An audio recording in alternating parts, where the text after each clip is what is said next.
And welcome to another episode of the Mama Bliss in Life and Biz podcast. And today on the show, we're in for a treat. I think this is the first non-Mama Bliss guest we've had. So congratulations. Oh no, we had David Sewell once from Sparkle Stories. I had him on, but that's whole other ball of bliss wax. Today we're talking with Terry, who is a life coach and founder of Van City Life Coach Inc. Terry is on a mission to help evolve the human experience. And I got to tell you, I'm like this much more evolved since we met. So he's a real deal. His intentions to teach and inspire independent mental health management and break people free from a cycle of misery and self-neglect. Utilizing his education in marketing and psychology, paired with his childhood education and meditation, Terry's multidisciplinary approach has put him in high demand for his personal development services, and his techniques and programs are designed to help his clients develop the awareness and clarity they need in order to build their lives into fulfillment. He believes that raising awareness is the key to tackling mental health and recognizing one's own value. From life planning through to meditation instruction, he provides the tools to help his clients accept themselves and realize what they're truly capable of. Wow, this That's is right. awesome, and I cannot wait to dive in. We were chit-chatting a little bit pre-hit record button about, what can we speak to? And I wonder if you can hear that high-pitched sound. It's my puppy. That shall cease in a second. But I just thought maybe we can start a little bit about your story. And then I was saying we should talk about how our worlds collided because I feel there was a lot of gems in there and a little bit of how it ties into what I feel basically is the core of Mama Bliss coaching. Mainly, I was really drawn to your meditation angle. But anyways, we'll get to that. It's so juicy, you guys. So hang in there. But first, let's talk about how you came to be this amazing coach that you are today. Amazing coach is probably a stretch, but coaching, how did I find coaching? It was honestly for me, it was a complete, um, it just happened. I didn't intend to become a coach. To be honest, if I'm very honest with you, I still don't know what the term life coach means. There's so many different angles and perceptions over it. But I had just left my career in marketing in the UK and moved to Canada. This was about 8 years ago now. And as a result of that transition and kind of leaving that corporate lifestyle, I had no idea what to do in my life. I was broke, so I thought I might as well get online and start developing an online presence to get another marketing job. And so I started blogging, and I thought I could use all these marketing tools to help people move forward. Just do a SWOT analysis on someone's life, and you've got some clarity. You can assess your internal and external environment. It was excellent. And so I started blogging about these ideas, and I went for a job interview, and the guy was like, since you're more excited about your content than you are about how you got your content to page one on Google or the SEO or whatever I was doing to move it up, he was like, you should become a coach. And even then, I still wasn't sure what that meant. So I thought, the next step after 30 blog posts, I was like, I'm ready to write a book. I was going way into it, and I just enjoyed writing more. And as I was putting the chapters on the wall, I started realizing this could be a model. This could actually work. So I tested it on a few followers, made sure it was transferable from one person to the next, and then it just kind of grew from there. There was a lot of stumbling to actually figure out what my niche was, what I was about. There was a lot of trial and error, a lot of expensive mistakes here and there too. Mm-hmm. But in the end, it was really worth it because the transformations I get to see, like the intention that I wanted to put into my work is starting to unfold. Well, it started to unfold over the last 4 or 5 years. And it was incredible. So it was just about carrying that forward then and trusting in that. which led me to here, Nelson now, and meeting you and meeting the beautiful community that exists here. I love it. I love it. So how about the meditation piece? Because just seem like super legit meditation guru. The How did meditation you? stuff. Yeah. That's funny actually. So meditation's been in my life since I can remember. My mom taught me so much about yoga and meditation, and she would put it alongside all these self-help books next to Tony Robbins and stuff as well. So there was a good mix of material to draw from in terms of getting my mind right for this big bad world.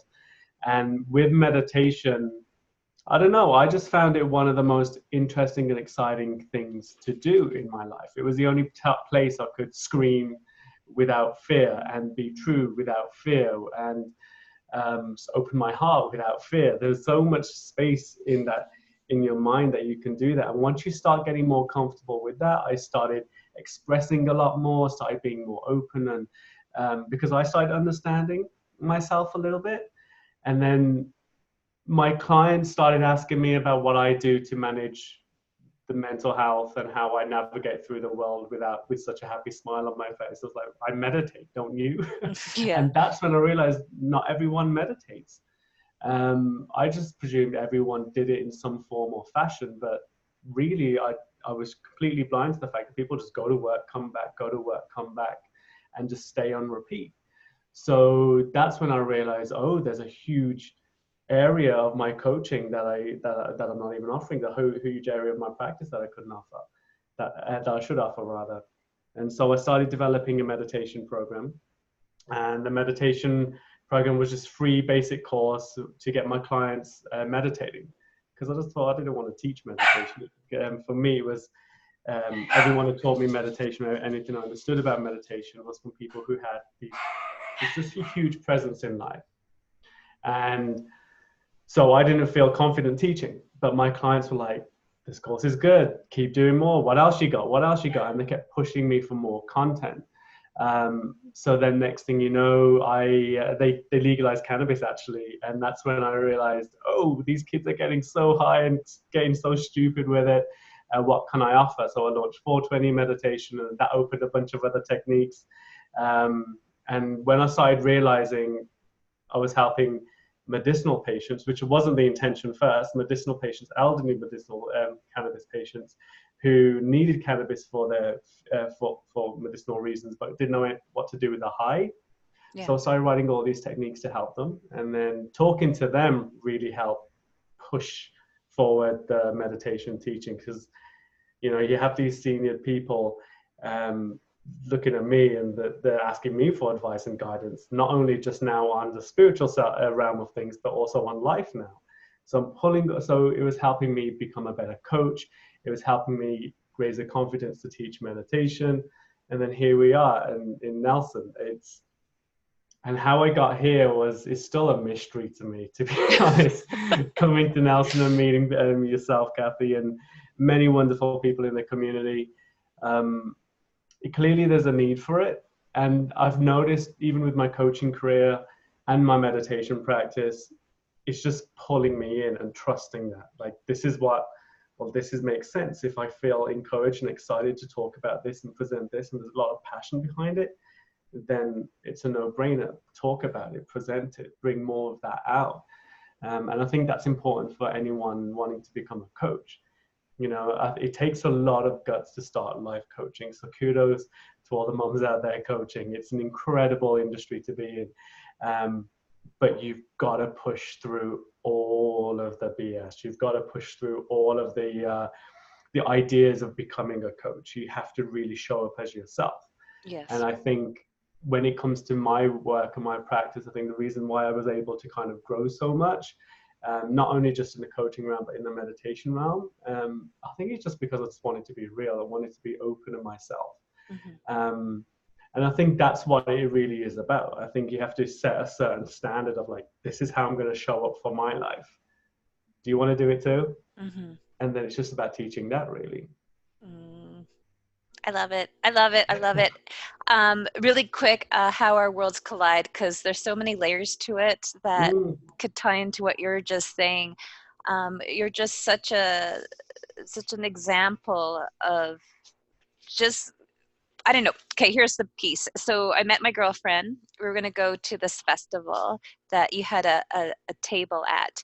Oh, right. And it was funny because, well, it was called Aura Palooza, but I called it Aurora Palooza just to drive my husband crazy. I just kept saying, "I'm like, we're going to Aurora Palooza." He's like, Aurora Palooza. Anyways, oh my God, the puppies. Now they're playing throw the bone at each other and it's very loud. My apologies, you guys. That's okay. So we went to this festival and we ended up by the lake just chit-chatting for like 3 hours eating French fries.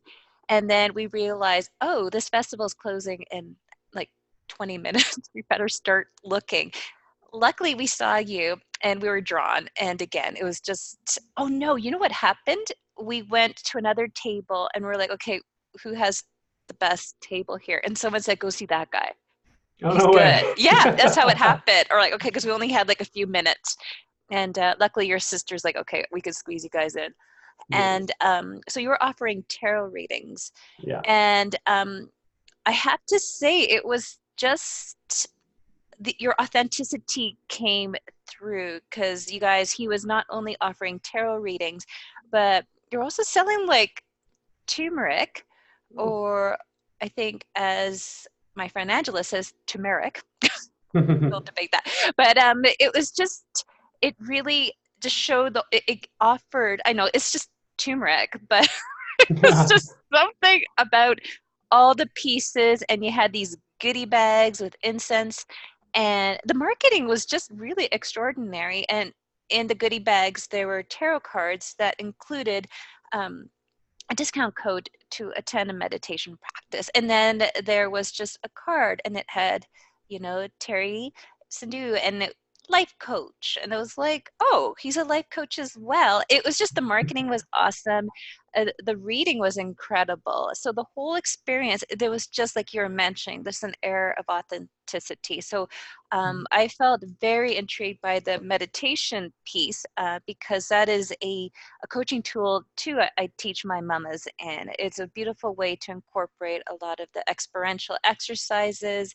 And like you mentioned a couple of times, no brainer. Yes, let's just close, not close, but open, but quiet the brain too, so that we can be more open to some of these modalities that might be out of one's comfort zone. So then I went to a couple of your meditation experiences, and like you were saying, it just was so. I feel that you are a great example too of bringing in all these like creative solutions and meeting someone where they're at. It's like you even, I have like my big love for my lattes here, so you fed me like lots and lots of coffee. Just kidding. You just gave me like one cup of coffee, and but asking me like my favorite song, you guys, it was so fun. So I had like a little coffee buzz happening, and he found my favorite song ever that got really like lit me up, and that incorporated that into the experience. So I just thought that was just very cool, and that you're a great muse for me in terms of just pulling in all these pieces of your life that seem to work for you, and then you offer that to others. And but you also, like, even the whole 420 meditation thing, like just thinking of how you can support people who are needing the support and meeting them where they're at. So just kudos to you. This is just Thank you. really very inspiring. Yeah, the tarot has definitely opened the doors to new markets, new interesting people. It brings in a whole new challenge as well.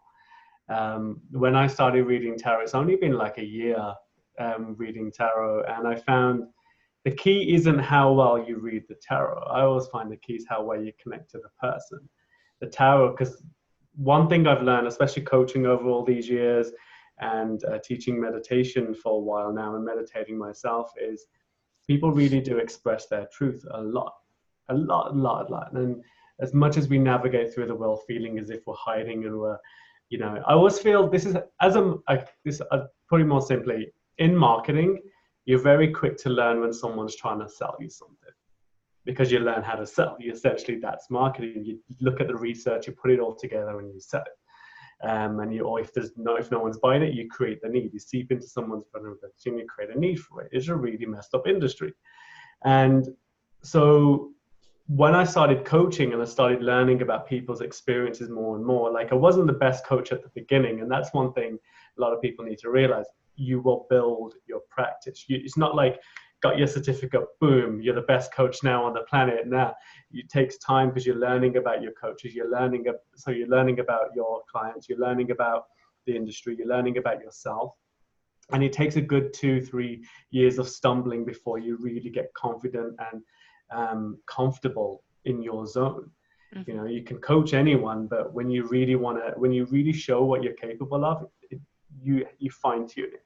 Anyway, so yeah, you learn what you're being sold. And so a lot of the times when I would connect to people after, say, 2-3 years of solid coaching full time, was, oh, you've got a layer on, you're putting that on, you start realizing these little identity traits that aren't necessarily true. And so, and living in Vancouver, after the first year I could tolerate it, but after, like, so now we're talking about, I'm at 6-7 years in my last year in Vancouver now. And I was like, I can't handle this anymore. I can't handle the small talk. I can't handle, I deal with truth on a day-to-day basis. Like, as soon as I click the green button on my Skype, someone's talking about their truth and their troubles and the anxieties and the fears and the paranoias. And that's how my conversations start at work. So when I'm navigating through my day-to-day, my personal life, and that's not present, it drives me a little mad.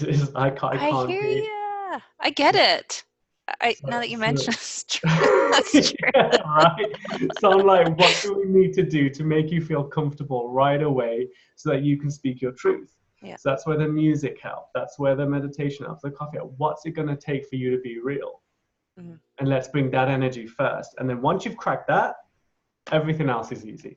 Everything else is easier after that. You know exactly how to communicate. You know how exactly to work, because you start seeing yourself in your client starts seeing themselves in you, and it becomes this relationship like, oh, I can be like this. And I'm like, well, I was like that at one point too.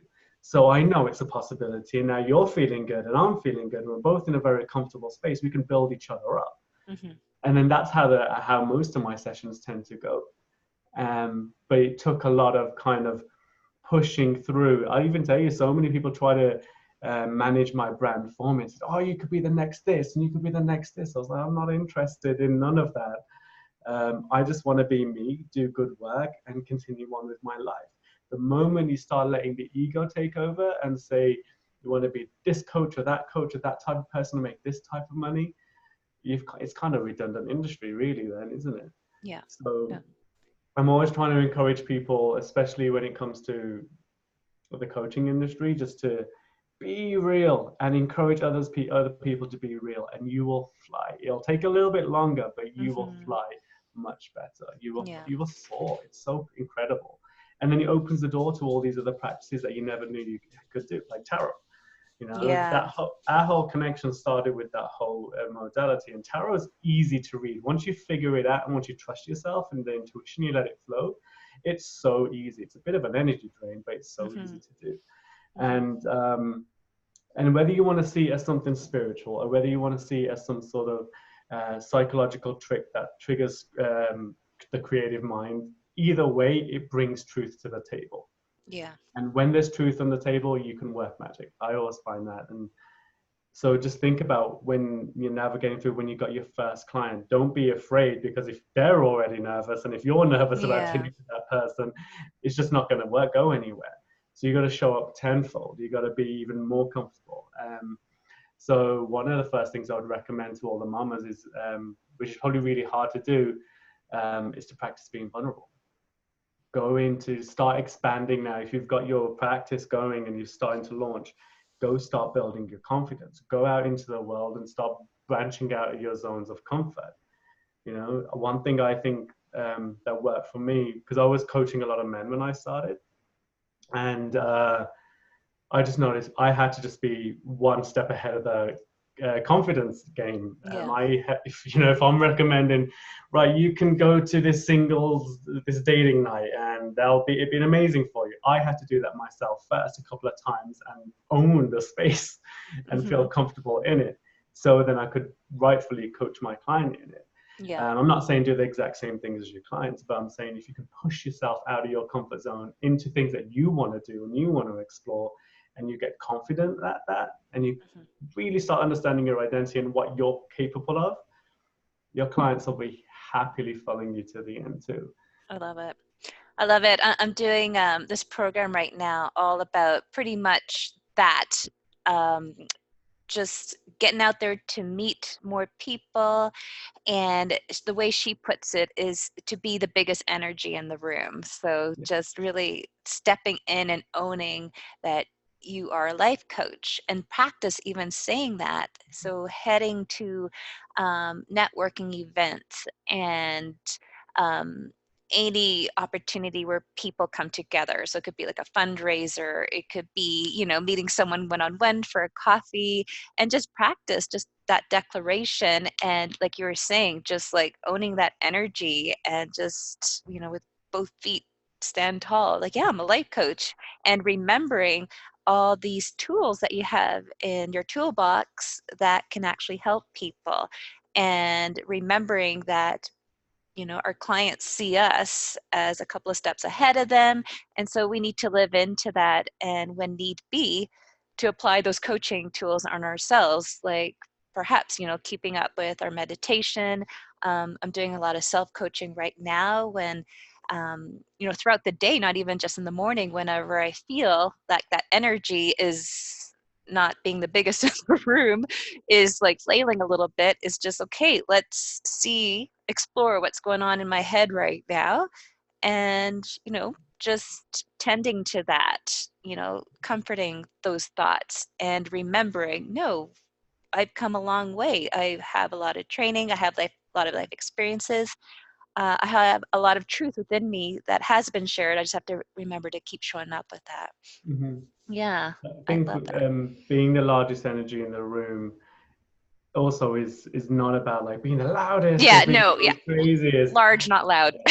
It's like sometimes I mean, living in Nelson now, sometimes I walk in the room because it's a smaller town. It's like, oh, there's a new guy. So it's very quickly you have to kind of bring that energy. But in Vancouver, especially when I was networking with other coaches and the different types of egos to play with and stuff, Hmm. um, I would usually go to the most quietest person in the room and just have a conversation and make it the most engaging conversation you can have. And then slowly more and more people will just be drawn to that part of the room. I Yeah. kind of like to see it as a dance floor. Like you go out to a club. I was just out the other night in Bloom, and where the biggest bounce of energy is, like on a dance floor, you'll find that the people around you start picking up that energy and start moving a little bit more and showing up. Hmm. So just notice the same rules apply out in life as well. And don't wait for the formal meeting to coach. When you go shopping, when you meet someone, if you've got advice to give or you have advice to hear it or give it. It's Hmm. just be what you are. I think the more natural you make coaching as part of your day-to-day life, not enforcing it on anyone, but if someone's genuinely asking for advice, just give it to them. I Hmm. mean, you got it tenfold anyway. There's so many pieces of advice coming out from different angles of our lives.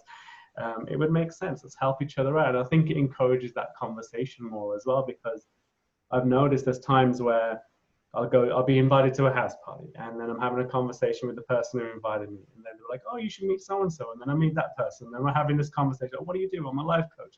Oh yeah, and then you start putting in examples of your clients, and the next thing you know, you've got 3 more clients lined up Yes. for your next week, just because you're openly talking about what you do, who you are, and just show your own authenticity. I think I love it. mamas like think. I always say if show up like you want your kids to show up. Aw. Yeah, Yeah. totally. Yeah, because they are looking at us, and we're definitely, modeling what's possible. Yeah, Um, I love it incredible. when you said the intolerance really for small talk. So, and then immediately I went to when I go grocery shopping. So I go to the grocery store. Actually, Craig and I my husband we just had a little mini family meeting about how often I go grocery shopping because I can't help it. I like to go every day. I feel like there's an inner little babushka inside me that needs to go to market every day to, squeeze the freshest produce.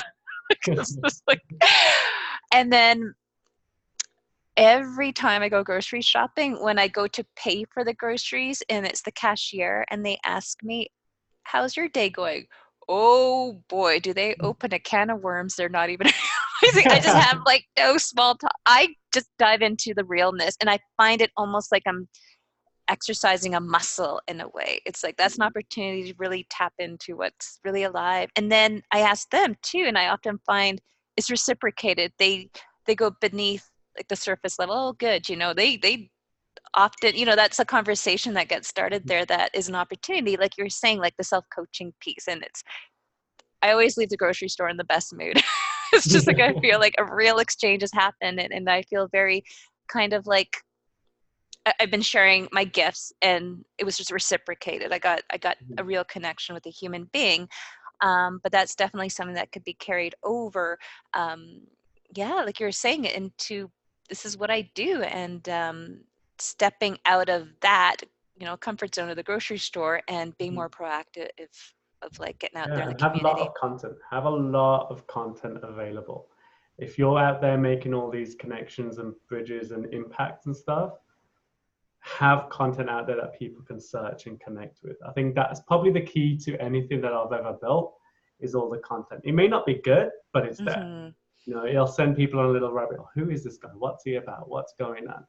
And the more content that exists out there based on what you do and how you approach life and how you connect to the world and what you do for a living, I think at some point will turn every interaction into a client too. Like we're also Yep. talking about getting paid as well. Oh yeah. And one thing I didn't realize when I moved to Nelson was how many people from Vancouver in my past who I connected with just on like in a nonchalant way and just they're like, who's this Terry Sidhu coach guy? He's always turning up at our parties. Who's this guy? And then I moved to Nelson and I'm doing the meditation stuff and I'm creating a lot because I have a lot more time, so I've created a lot more content.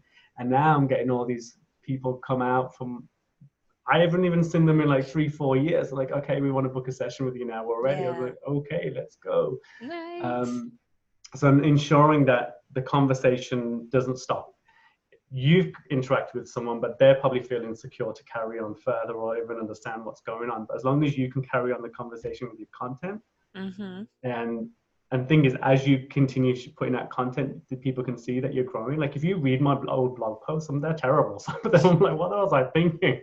What was I writing? But leave them out there because it shows how much you've grown as an individual. And it That's also true. shows as your rates go up too. Like, oh, I can see is that they're working. Yeah.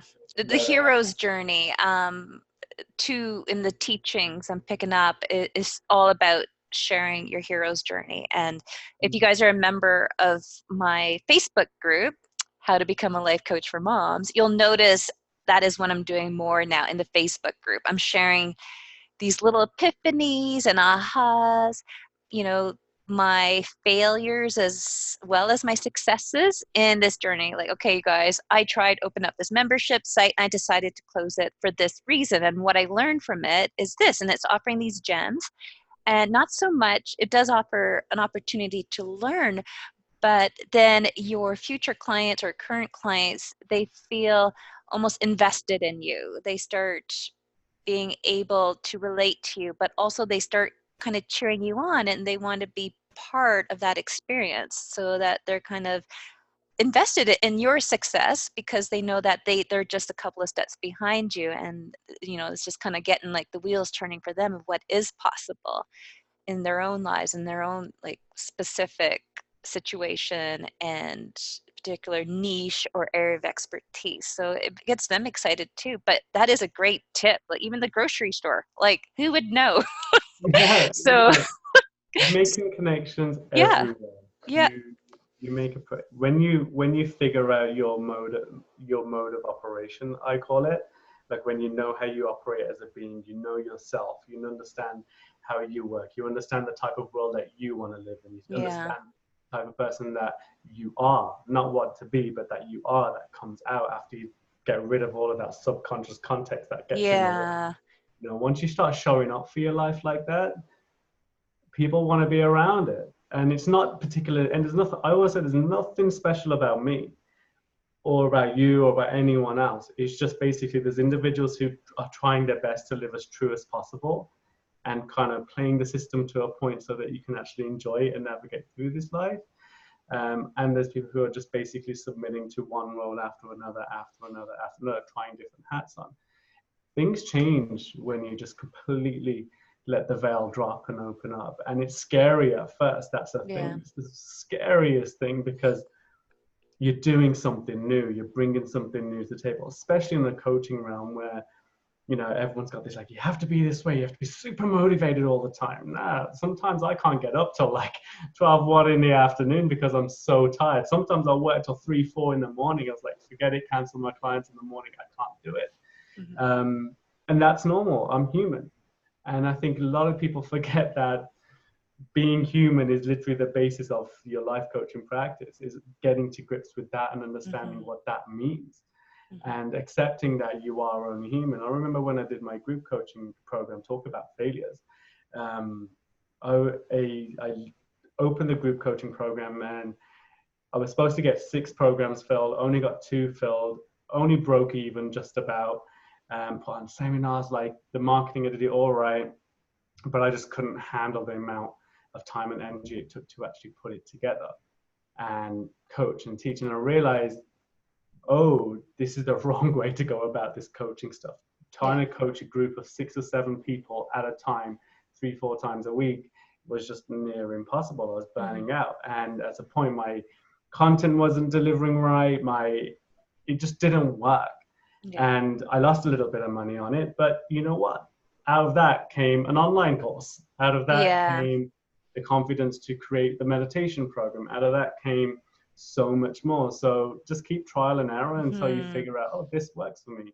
If it's Yeah. making you tired, give it up. If it's causing too much exhaustion, it's not sustainable, Yep. move on to something else. Yeah. What's the worst that can happen? And absolutely, I feel like it's never a complete waste of time. Like you were saying, you have this material, it could be a bonus. You can just like repurpose it into a PDF. It could be a bonus to your clients or a freebie, inspiration, like you were saying. So absolutely, what's the worst that can happen, right? And that money wasted, it's like, whatever. There was a lesson in there that was totally worth I it. mean, one thing people forget is most people who become coaches are all employable. We've all had jobs before. Yeah. We will always know how to survive. The only thing that is hard when it comes down to money, you'll notice there's 2 realms. There's people freak out, oh, I'm going to lose all this money, but really it's not. You're just dipping your lifestyle a little bit and going back down. It's your self-esteem Yeah. that we're scared about losing, as opposed to. Yes. Yeah.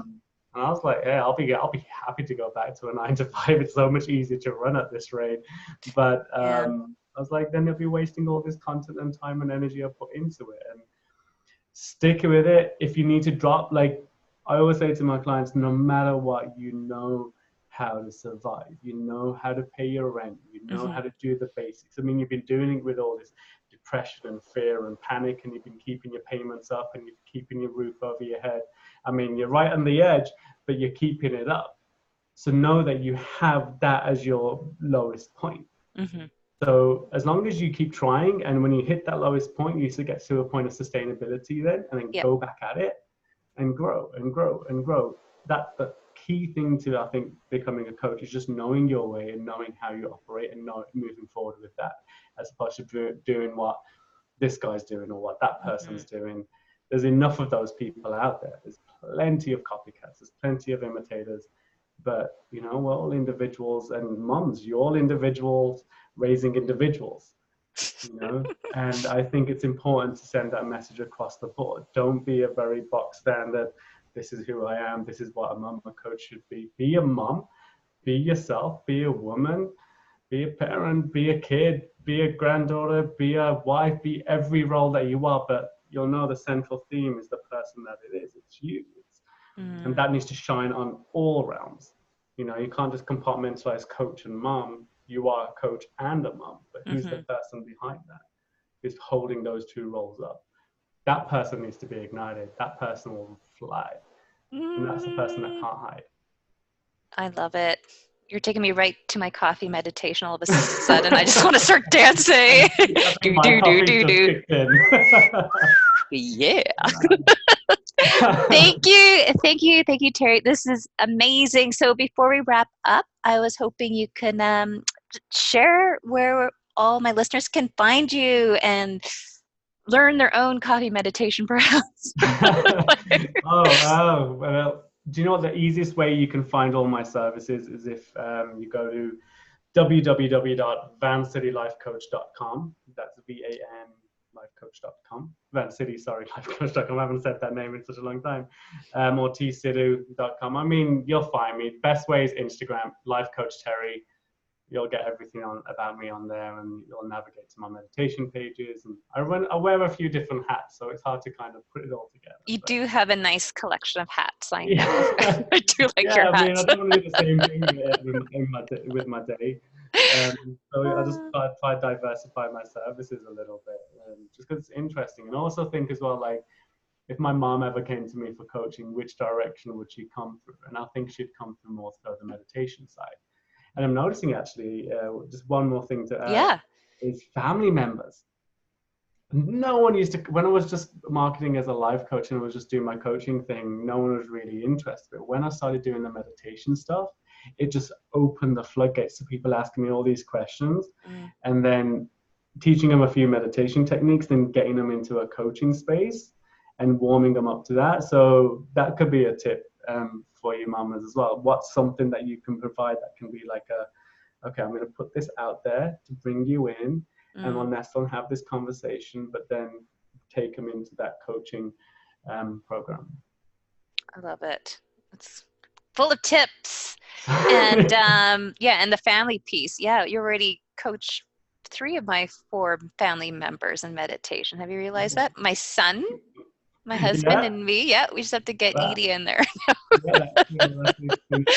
Very cool. All right, but also those links where we could find you, they can also be found at blissbeyondnaptime.com/Terry, and that will send you to the show notes area, and that's Terry, Terry.